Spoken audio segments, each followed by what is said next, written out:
Hey everybody, this is Erica, the technology nerd who likes to film stuff, and before me I have two phones that I find very interesting because they have a lot of the same specifications but for two very different price points.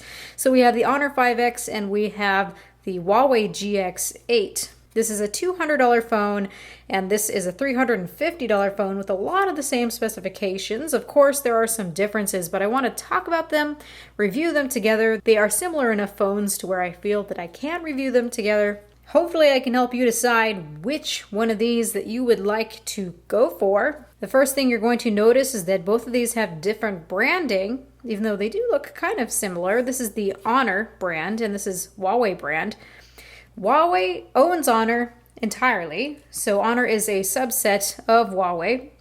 And the idea is that Huawei is able to sell their phones through Honor at a lower price point so that people can get these into their hands at that lower price point. They cut out the middleman. There is no brick and mortar store. You can only purchase these online. So you can get this one already from Amazon or from Honor. And the GX8 is going to be available at Best Buy. There is your brick and mortar store starting the 17th. That's the 17th of March. So $200 phone, $350 phone.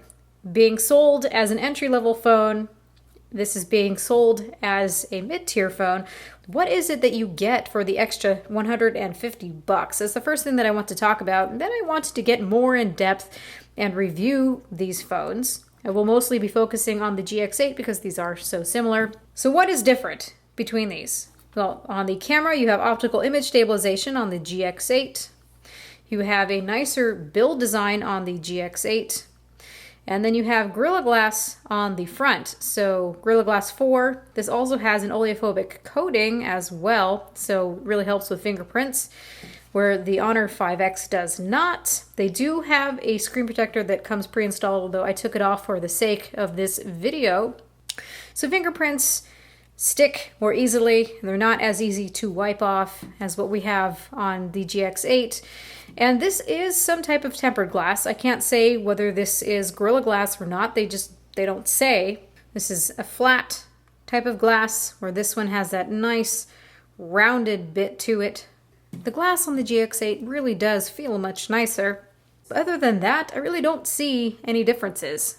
You've got your fingerprint sensor in the same spot. You have a 3000 milliamp hour battery inside of both of these. You have a 13 megapixel camera on both of these. I think it's the same sensor. So the big thing here is that this is being sold through Honor, and because of that, they can sell this at a cheaper price. But still, there are things about the GX8 that does make it worth going up that extra step. Whether you would like to prefer to purchase this over another phone within the same price range, that's going to be entirely up to you. But I prefer the GX8 just because it feels much nicer, and the optical image stabilization does make a pretty big difference in reality, and that's what I'm going to be showing you a little bit later when we get into the more in-depth part of this review. So we can take a look around these devices just to get a look at the build and the design. So the GX8 has that nice unibody aluminum. It's got a matte finish to it. I think it looks really quite nice. Then you have the Honor 5X, which is also aluminum. I can't say whether this is the same grade of aluminum, but it doesn't feel as premium. It's got this brushed type of look to it. Both of these have these plastic parts on the top and the bottom. This is so that you get antenna reception. You can't have all metal phones and expect to get antenna reception. You can see that we have a dual tone LED flash here on the GX8, and this is just a single LED flash, just monotone.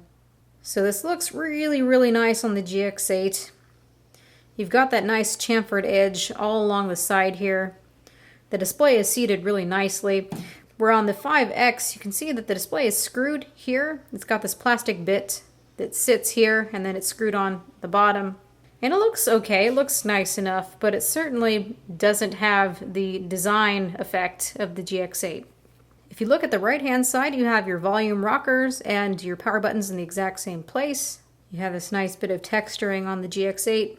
You do too on the 5X, it's just a little different. Then on the bottom, we have our micro USB charging port, and we have a speaker and a microphone. I'm not sure which one is the speaker or the microphone. I'm sure I will put an annotation to note that. It's not dual speaker. It just ends up looking nice to have them both uniform like this. Then on the left-hand side, this is where it gets interesting. We have a SIM card slot, and this actually is a SIM card slot that can take 2 nano SIMs, or it can take a nano SIM and an SD card slot. Where this one, you can take 2 nano SIMs. Excuse me, I meant to say that the 5X has a micro SIM and a nano SIM, not 2 nano SIMs. And you can also add an SD card slot. So you can have all 3 of those at the same time, or this one you have to do either or. I'm curious as to why this feature is not on the GX8, the more expensive phone. On the front, they both have a 5.5-inch 1080p display, IPS display. These are not the same display. I did some measurements and I was able to find that essentially this is a wider gamut display. Both of these have very bluish looking displays. We'll get into that a little bit later. So don't expect color accuracy on either of these guys. But hey, there's a $350 phone and a $200 phone, respectively. Then we also have our receiver, ambient light sensor, and proximity sensor, and both of these have a 5 megapixel camera on the front. Now their interfaces are really very similar. You can see just going inside of these, go to About Phone, and you can see that both of these run EMUI 3.1. I find that this has some additional fingerprint sensor capabilities that this one does not. I don't know why the GX8 doesn't have some of those fingerprint abilities.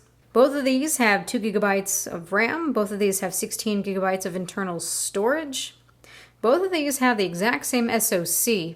Also, both of these have a 3000 milliamp hour battery inside of them. So we have the Snapdragon 616 SoC inside of both of these guys. So very much the same phone. Now, when it comes to the fingerprint sensor functions, both of these fingerprint sensors work very, very well. You can see just touching on the back for both of them, they're both on. There are some added features that we have here that you don't see on the GX8. I'm not sure why that is. So you have touch control click and touch control. So we have back where this one does not. So you can see it says press the fingerprint sensor to go back to your previous action. You also have back to home. So if you press and hold on this fingerprint sensor, it's going to take you to the home screen, which I find to be really nice. I love that shortcut. I really wish we had that on the GX8. Both can take a photo and also can take video if you touch and hold on the fingerprint sensor when underneath the camera application. Both can answer a call, both can stop an alarm. Also, if you swipe upward on the 5X, no matter where you are, it's going to bring you into your recent applications. It does not work the same way on the GX8. But where both of them are similar, though, is if you scroll downward like this, you can see that you get to your notifications and your shortcuts.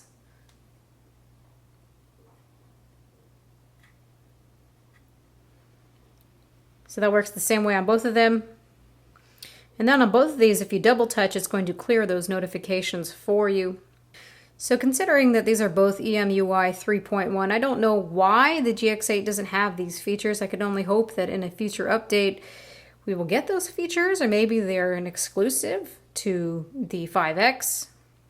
Now also, both of these have theming options, full theming options that work essentially the same way. You have more options here underneath the GX8. I don't see a theme store, though oddly. Maybe I'm missing something. You can also customize the various theming options on both of these. Interface-wise, neither of these has an app drawer, so that is the EMUI. It looks very much iPhone-esque. Of course, you are free to use folders like you would on the iPhone, and of course, if you don't like this, you can put a different launcher on it, no problem there. You can swipe up from the bottom on both of them and access some shortcuts. Both of these have the phone manager, which I have come to really, really like.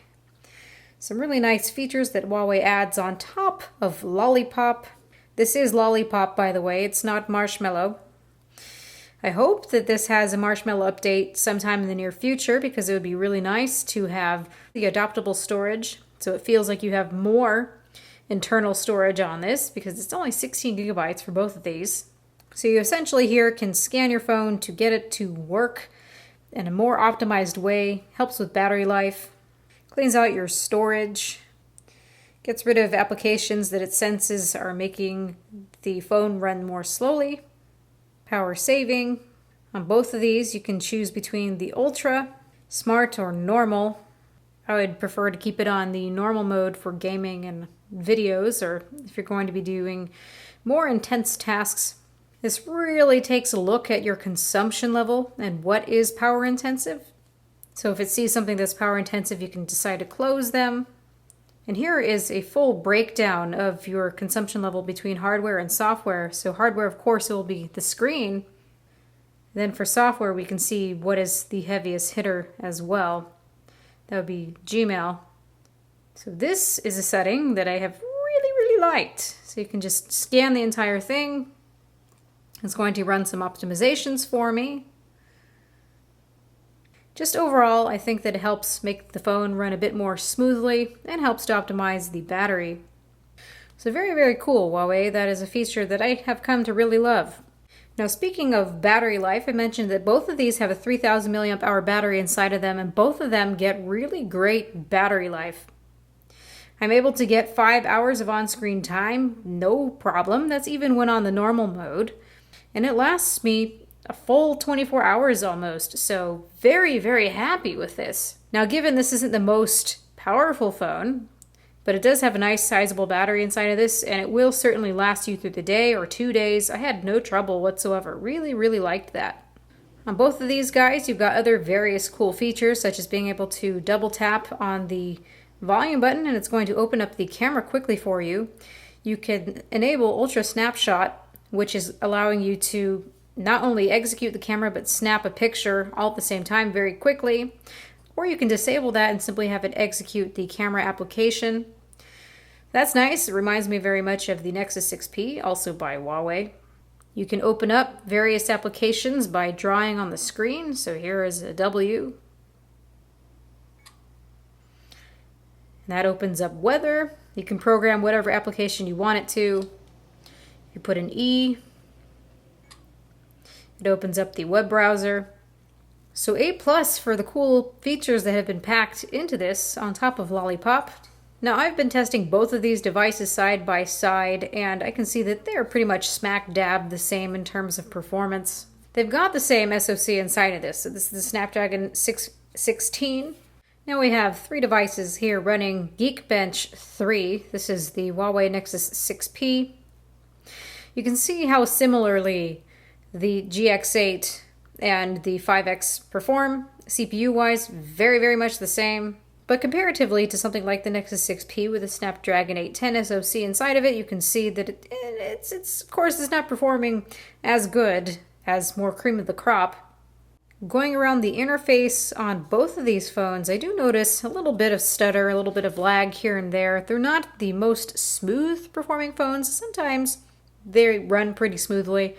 And other times I notice that they do have a few hiccups here and there. So that's where I really can tell that these are not top quality phones.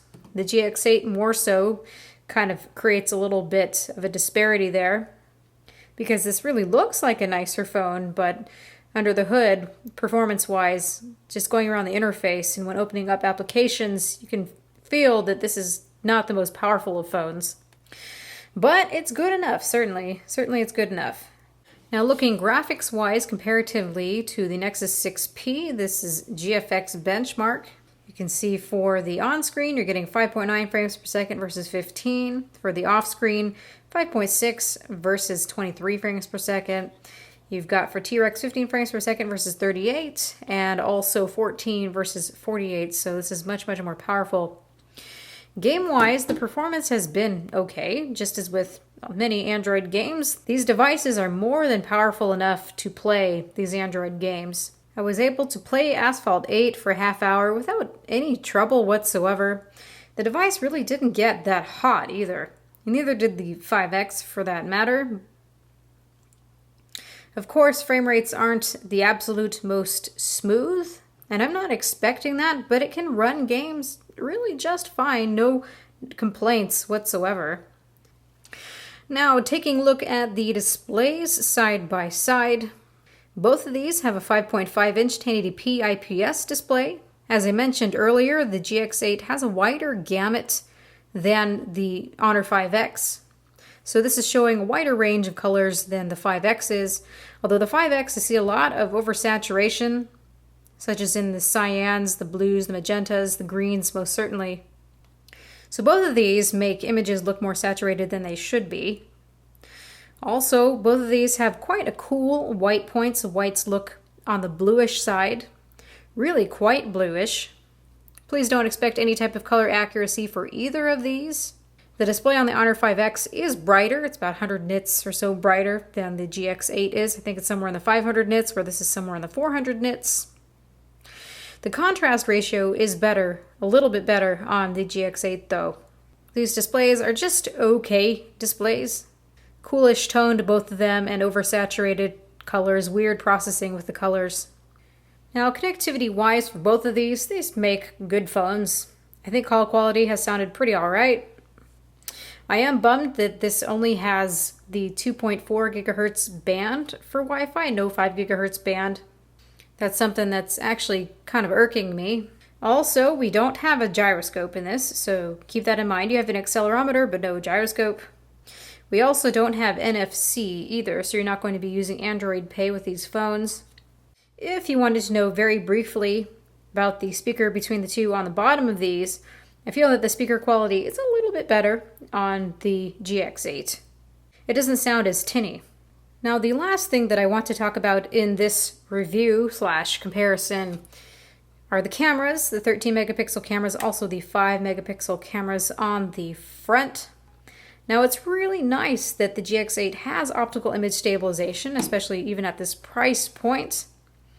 And it does help it quite a bit over the Honor 5X. So if you are counting on pictures alone, it may be worth the extra $150 to get the GX8 if you are so inclined to stick with the Huawei brand of phones. So I'm going to show some samples, but certainly optical image stabilization helps this. One thing that I notice immediately though for both of these phones is that they do not have continuous autofocus. I figured, okay, fine. The $200 phone, maybe there's a reason for that. It's a cheaper phone, entry level, doesn't have continuous autofocus. Okay, I can live with that. But this is optical image stabilization, but no continuous autofocus in video? That's weird. So you can touch to focus, of course, but you can go as close as you want. And I noticed this during recording out and about, unfortunately, on some of my video samples, that it just won't focus. And there's no option anywhere in all of the menus for this. So it simply does not have continuous autofocus. There it is. So that's weird. That's a bummer. Now for what it is, I feel like this is a pretty full-featured camera. You can switch to your 5 megapixel front-facing camera. Here is the control for the flash. Here we have some options. You have HDR, best photo, audio note. I haven't used that yet. After you take a photo, you can record up to 10 seconds of audio. Then you have panorama, all focus, which was really quite strange. With all focus, it allows you to change the focus of the image after you've already taken the photo, and I found it to not really work very well at all. You can see underneath your gallery, it gives you this little icon. So you know that this is one of those readjusting focus type things.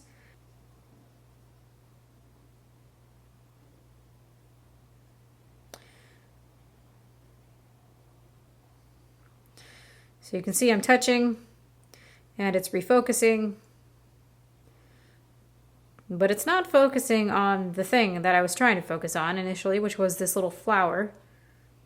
So that kind of defeats the purpose. I don't know, I would have to play around with this more, but I really wasn't so convinced. Then you can save the new focus that you've chosen. Then under settings, you have several options. So you can choose your resolution, 13 megapixel, 10 megapixel. You can choose between different aspects, optical image stabilization.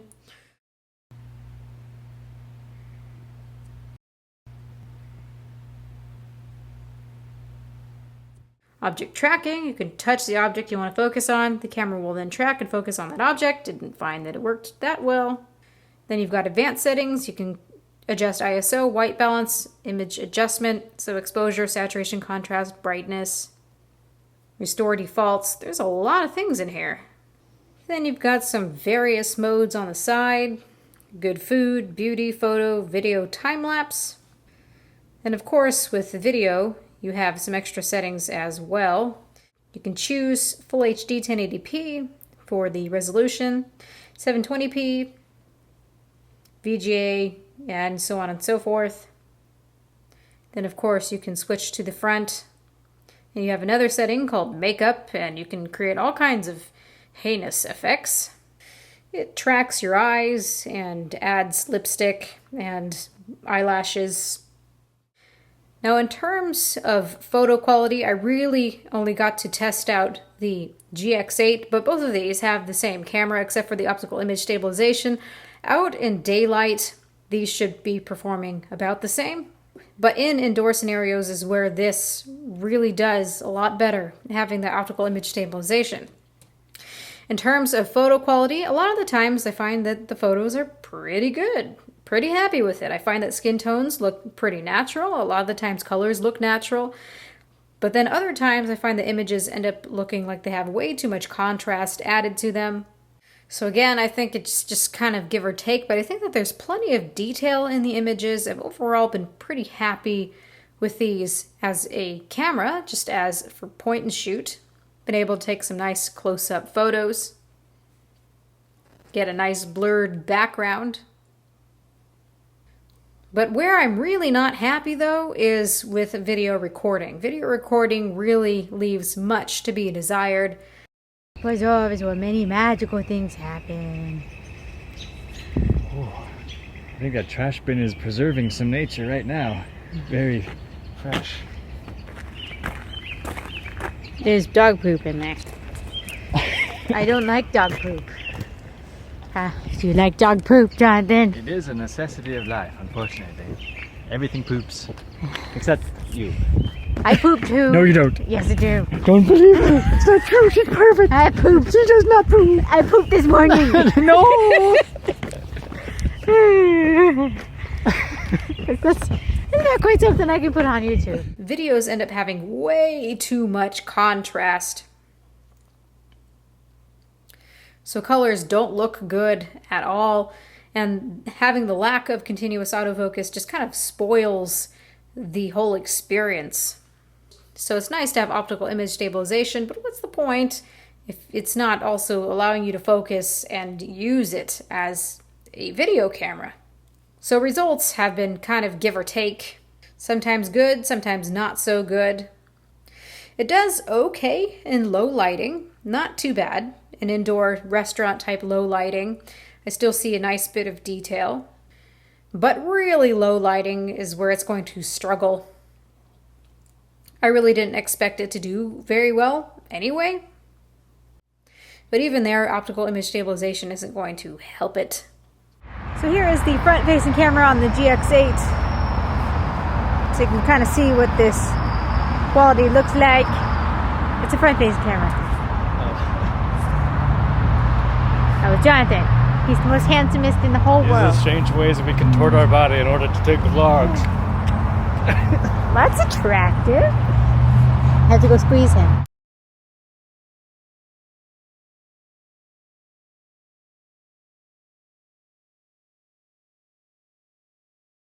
So overall, both of these are really nice little phones. $350, $200.